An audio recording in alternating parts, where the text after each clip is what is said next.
Hey everyone, I'm Brian Parks, and in this video I want to talk about uh, getting through the resume submission process. And I call this I call this stop talking to machines, don't talk to machines.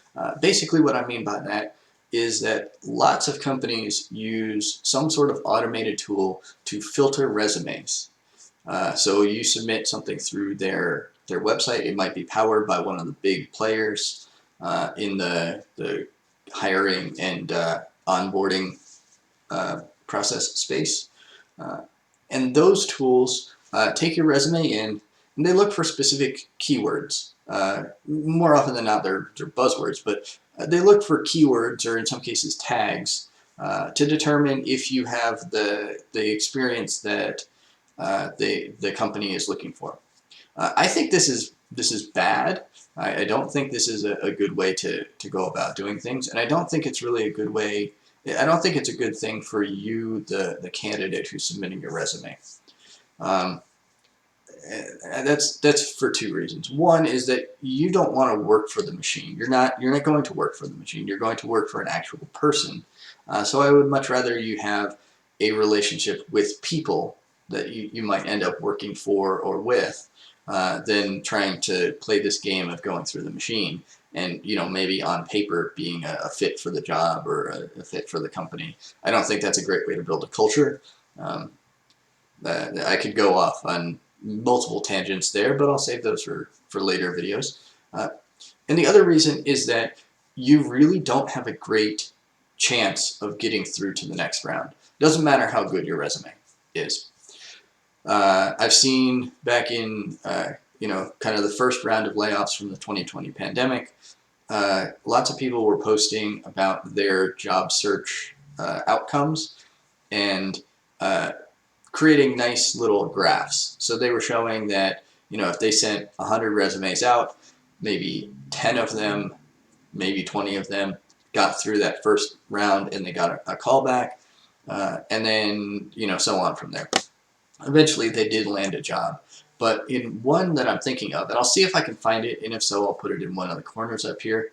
Um, the job that they actually landed, I believe they didn't get from posting to a job board or submitting a resume through one of those job boards. They got it because they had a relationship, and that's by far the best way to land a job. So I've had a couple of videos where I've mentioned this before. I'll leave some of them linked in the description below. I know I have at least one on this channel, possibly two, but go ahead and check out the description to see more about that. But basically, I think the best way, far and away, is to actually have that relationship, is to have a relationship with, if not the hiring manager or someone high up in management, at least someone who works at the company who can get your resume in front of actual human eyeballs, so that it's not just sitting in some digital format somewhere, and who knows if an actual person will ever see it. Because that's, there's nothing worse than not knowing, right? You'd much rather know that a person has seen it, that they are at least considering you. You might not be a good fit for the job, and that's fine, but at least you got to an actual person and they can make an actual conscious decision about whether to move you forward in the process. Of course, that's all predicated on having a network. So what do you do if you don't have a network? Well, first thing is start networking. It's never too late to network. Even during the pandemic, you can network through LinkedIn. Find people who do similar things to what you do. Find people who do things that you want to do in the near future, in the distant future.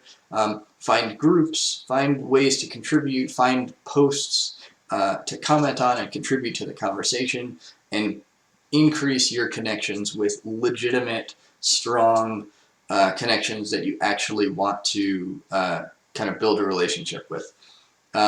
Once in-person gatherings are safer, certainly go out and join meetups, go to meetings, especially in the technical areas that you, again, want to be in, are currently in, maybe eventually want to be in, places you want to learn more about, all that good stuff.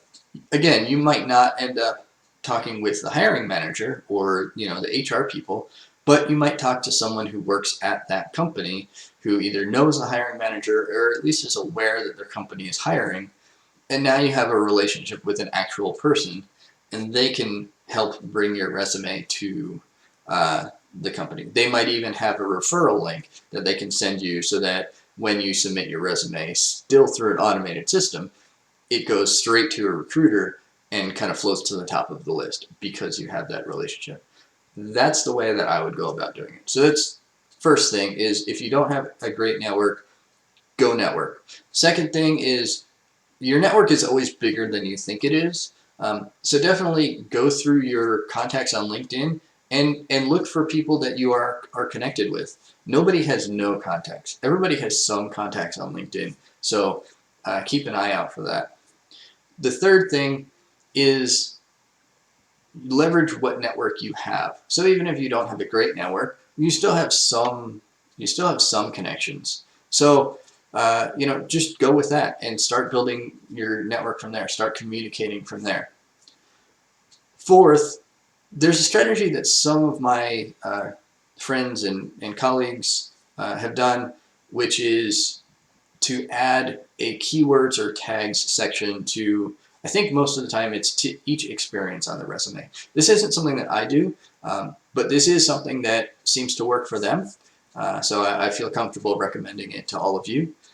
And that is something that'll increase your chances of getting through the automated tools. So it's still not, it's still talking to a computer, which I still don't recommend, but it will increase your chances. Let's say you go from 5 to 10% of getting a callback to 10 to 20%. That's still significant, right? That's doubling your chances. So even if you send out 100 resumes, now you're looking at getting 20 callbacks as opposed to 10 callbacks, and that simply increases your chances of getting an interview, getting onto the next stage. And realistically, you only need one to offer you the job. It'd be nice to have 3 or 4 so you could actually make a choice. But at the end of the day, you really only need one, especially if if you've been laid off, say due to the pandemic, and you just need that next job. Obviously, if you're currently employed and you're looking for a specific opportunity, you're gonna wait and you're gonna try to capitalize on that specific opportunity. That's a little bit different scenario.